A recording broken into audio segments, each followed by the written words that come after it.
नमस्कार प्यारे दोस्तों, मैं हूं आपके साथ ज्योति पांडे और आप देख रहे हैं झाबुआ एमपी न्यूज 24। यहाँ हम आपको दिखाएंगे हर राज्य से जुड़ी खास और बड़ी खबरें। तो चलिए शुरुआत करते हैं कुछ खास खबरों से। मेघनगर एसएमओ फेरो अलाइज कंपनी में लगाई गई जन सुनवाई।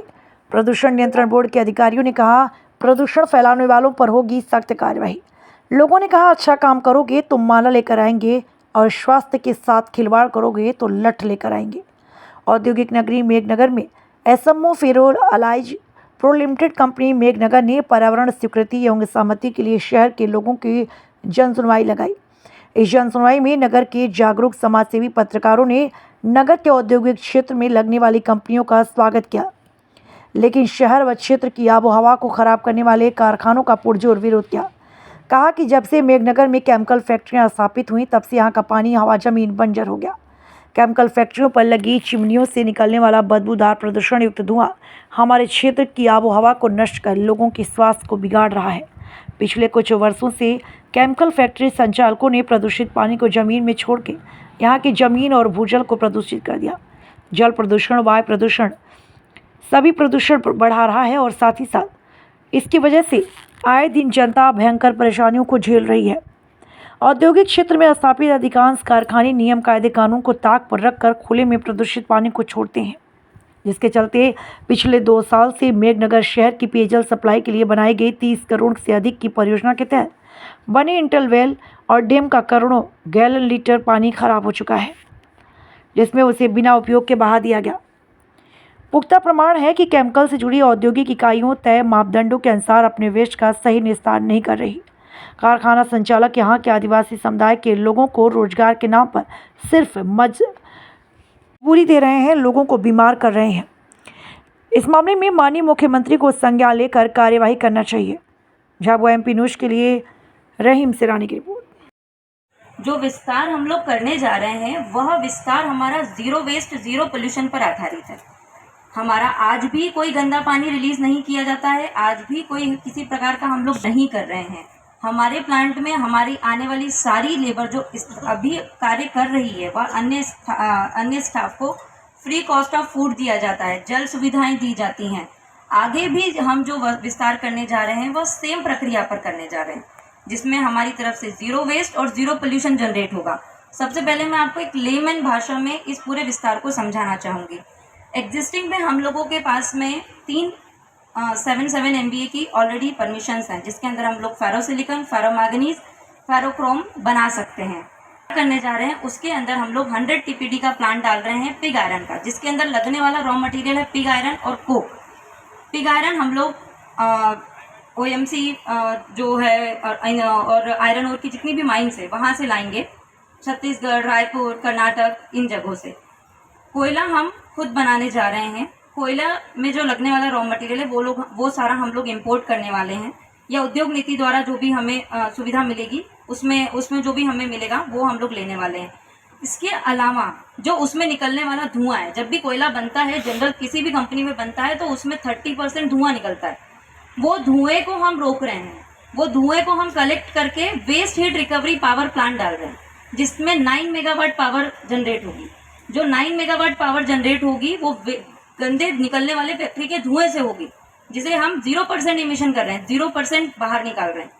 उस पावर से हम लोग एक और जो हमारे फर्नेस के ऑलरेडी हमारे पास परमिशन है वो हम उससे ऑपरेट करेंगे। इसके अलावा पिग आयरन के अलावा 80 टन डेली स्लैग निकलेगा। स्लैग सॉलिड होगा, लिक्विड नहीं होगा, सॉलिड वेस्ट होगा। आप इस इंडस्ट्री के पैटर्न को पहले से भी जानते हैं, एक बात चल रही है।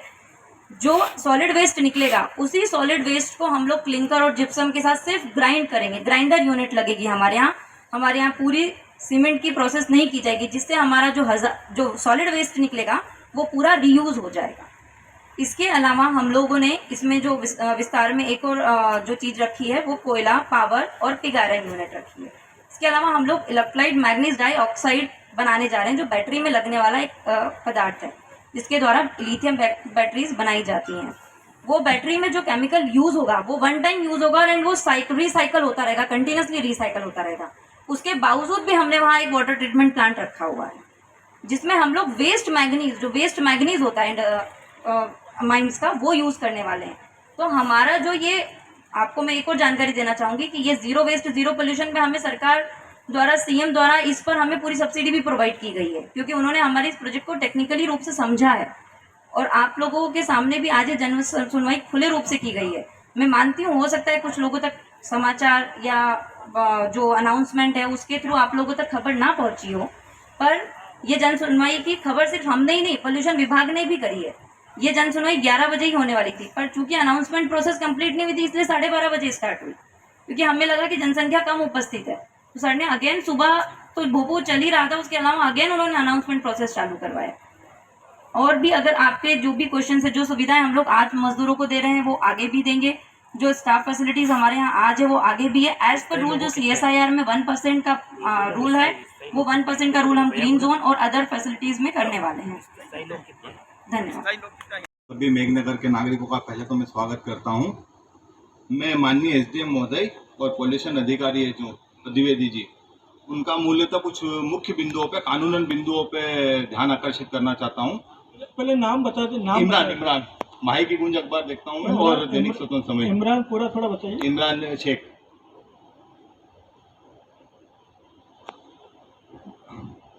सर, जैसा कि हम सब जानते हैं, इंसानी जीवन को जीने के लिए दो सबसे महत्वपूर्ण चीजें होती हैं, पहला जल और दूसरा वायु।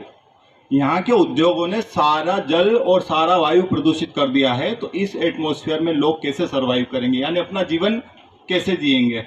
दूसरे कानूनी बिंदुओं पे आते हैं सर हम। वाटर प्रिवेंशन एक्ट का सेक्शन 32 ये कहता है कि एक बूंद पानी भी अगर प्रदूषित किया जाता है तो सेक्शन 33(1) में आपको इनहेरेंट पावर है फैक्ट्रीज को सील करने के। आपने अभी तक किसी भी फैक्ट्री को सील नहीं किया है। दूसरा, इनका जितना भी वाटर निकलता है वो CEPT प्लांट में जाना चाहिए। आपने अभी तक CEPT प्लांट से इनके प्रोडक्शन से दोनों का कभी भी मैच नहीं किया है, ना तो उनकी लॉग बुक ली है कि कितना पॉल्यूटेड वाटर निकला है और CEPT प्लांट को पहुंचा है या नहीं पहुंचा है, इस पर आपने कोई कार्रवाई नहीं की। पहला तो। दूसरा बिंदु आता है फैक्ट्री एक्ट। 1948 का जो फैक्ट्री एक्ट है उसका सेक्शन 12 और सेक्शन 14 ये कहता है कि अगर वो एयर को 1% भी पोल्यूटेड किया जाता है, अपशिष्ट निकलते हैं, तो आपको उसमें भी पावर्स होते हैं कि आप उस फैक्ट्री को सील कर सकते हैं। इसमें भी आपने अभी तक कुछ भी नहीं किया है। दूसरा, मैं अनुविभागीय अधिकारी, माननीय अनुविभागीय अधिकारी है, उनको भी ये बताना चाहता हूँ, मैम आपके पास 133 CRPC दंड प्रक्रिया संहिता की धारा 133 जो कि अभी 152 है भारतीय नागरिक सुरक्षा संहिता, उसमें आपको भी इनहेरेंट पावर है कि अगर 1% भी पोल्यूशन होता है, चाहे वो वाटर का हो, एयर का हो, तो आप उन फैक्ट्रियों को भी सील कर सकते हैं। लेकिन मैडम धरातल पे ऐसा कुछ भी नहीं हो रहा है। राइट टू इन्फॉर्मेशन एक्ट में हमारे पास कुछ डॉक्यूमेंट्स है। फैक्ट्रियाँ जितनी भी फैक्ट्रियाँ हैं, 8 फैक्ट्रियाँ क्लियर पोल्यूटेड मतलब पोल्यूशन की दोषी पाई गई है। उनको कह रहे हैं वाटर किया है, उसके बावजूद भी मैडम कानून से बड़ा कोई भी नहीं होता। सर आप सिर्फ लिख रहे हैं। देखिए मैडम, ये सुन कुछ भी नहीं रहे हैं, सिर्फ ये लिख रहे हैं। इनका इंटरेस्ट पॉल्यूशन को हटाने में कुछ भी नहीं है, इनका इंटरेस्ट अपने फाइनेंशियल प्रॉफिट साधने में है। ये मुझे खुद बोलते हैं फोन पे कि आप जितनी बात बोल रहे हो वो सब सही है, लेकिन आपने बोला था सर मुझ पे सरकार का दबाव है, मैं कानूनन कोई कार्रवाई नहीं कर सकता हूँ। No one above of law, यानी कानून के ऊपर कोई भी नहीं होता है। ये नेचुरल जस्टिस का भी नियम, ये जस्टिस का भी नियम है, न्याय का भी यही नियम है और सारी चीजों का यही नियम है। आप अधिकारी होके ये बोलते हो कि मुझ पे सरकार का दबाव आएगा, तो क्या ये लोग कानून से ऊपर हैं? अगर ये लोग कानून से ऊपर है तो आप ऐसा बता दीजिए, हम छोड़ देते हैं सारे लोग मेघनगर। आप बोलते हो कि मैं कुछ नहीं कर पाऊंगा, तो फिर आप अधिकारी क्यों हैं? आप इस्तीफा दीजिए, रिजाइन करिए सर। आपने बात बोली है मुझे फोन पे कि मैं कुछ नहीं कर पाऊंगा। आप जितनी बातें बोल रहे हो सारी सही है, पोल्यूशन हो रहा है, वाटर हो रहा है डैमेज, लेकिन मैं कुछ नहीं कर पाऊंगा। अगर आप अधिकारी होके ये बात बोलते हो, पहले सर आपके जो ऑफिसर्स है मनोज कुमार मंदुरई, उनकी जब तक चेयरमैन को शिकायत नहीं हुई तब मेरी शिकायत पे उनको हटाया है सर। उसके बाद 8 तारीख को बोर्ड भंग होता है धार का और आपकी तरफ उसको हस्तांतरित किया जाता है। उसके बाद आप भी अभी उन पर कोई कार्रवाई नहीं कर रहे हो, तो सर हम जस्टिस के लिए किसके पास जाएंगे? आप जिम्मेदार हो, आप कुछ करें। अभी बात करते हैं इस पब्लिक हियरिंग की। इस पब्लिक हियरिंग की आपने कोई इन्फॉर्मेशन प्रोवाइड नहीं की है। नियम कहता है कि जितने भी लोकल बॉडीज है, नगर परिषद या फिर तहसील कार्यालय, SDM कार्यालय, वहाँ सब जगह चस्पा होना था। क्या ये हुआ है? अगर हुआ है तो आप उसका आवक जावक क्रमांक हमको बताइए सर। डोंडी पिटवाने की आप बात कर रहे हो, इतने सारे लोग बोल रहे हैं कि कोई डोंडी नहीं पिटी गई, आप अकेले बोल रहे हो कि कोई डोंडी पिटी है? किसी को पता है? यहाँ पे बताओ, किसी को आवाज आई है क्या? कोई मुनादी हुई है मेघनगर में इस पब्लिक हीयरिंग को लेके? ये सारे लोग झूठ बोल रहे हैं। आप प्री प्लान फोर्ज तरीके से सारे काम कर रहे हो, इसका मतलब ये कि आप बायस्ड हो। आप बायस्ड हो और सबसे पहली बात, नेचुरल जस्टिस का सिस्टम ये कहता है कि जिसके प्रीमिसेस में यहाँ पे सुनवाई हो ही नहीं सकती है, आप जिसके वहां खिलाफ सुनवाई कर रहे हो उसी के प्रीमिसेस में सुनवाई कर रहे हो, यही आपने वायलेशन कर दिया। और आप ऊपर से हमको बुला रहे हो कि इस पर प्रीमिसेस में आई है। किसी एक्यूज के सामने कोई बोलेगा, कोई मर्डर का एक्यूज है कि ये इसने अपराध किया है? ऐसा होता है क्या? आपको रूल नहीं पता है सर, आप उसके बाहर जाके काम कर रहे हो, आप जितने भी इलीगल काम कर रहे हो सर, मैं आपको अभी 50 ऐसे कागज दे सकता हूं जो कि अभी सर आप बोल रहे हैं आप सही है। आप हेजर डस्ट वेस्ट पीथमपुर में कितना भेजा गया है ये हमको बताइए फैक्ट्रियों ने, अगर आप सही है तो। CPT central effluent treatment plant में कितना वाटर भेजा गया है आप वो बताइए सर। उनके प्रोडक्शन से कितना वेस्ट वाटर निकला और कितना वहां गया है, दोनों का क्रॉस वेरिफिकेशन हमको बता दीजिए, हम आपकी बात मान लेंगे। आप बताइए सर, पिछले 2-3 साल में कितना यहाँ से सीपीटी प्लांट से वाटर आप जो गया है वो गया है कि नहीं गया है? 4 रुपए लीटर है उसकी कॉस्ट। अगर 1 लाख लीटर पानी देते हैं तो 4 लाख रुपए लगेंगे। वो क्यों देंगे? किस लिए देंगे? वो उनका पैसा बचाने के लिए हमारी जिंदगी जोखिम में डाल रहे हैं, हमारा जीना हराम हो गया है, हम सांस नहीं ले सकते हैं। एटलीस्ट पहले पानी को तो हम झेल रहे थे, अब इतनी बदबू आती है कि अगर हम सांस ले ले तो हमको उल्टियां होने लग जाती है। आप क्या कर रहे हैं सर? ऐसे नहीं सर, आप जवाब भी जाते हो, एक भी बात का जवाब नहीं है सर। आप ये 2 चीजों पे बता दीजिए, सीपीटी प्लांट का और हेजर वेस्ट डस्ट पीथमपुर कितना भेजा गया है? हाँ सर, ये सारी चीजें पॉइंट्स मैंने आपको सारे बता दिए। और आपने सेक्शन 33(1) में कितने एक्शन किए हैं ये बता दीजिए। सेक्शन 12, सेक्शन 14 में कितने एक्शन किए हैं कंपनी एक्ट में? यहाँ सब सुन रहे हैं सर, सबके सामने बता दीजिए।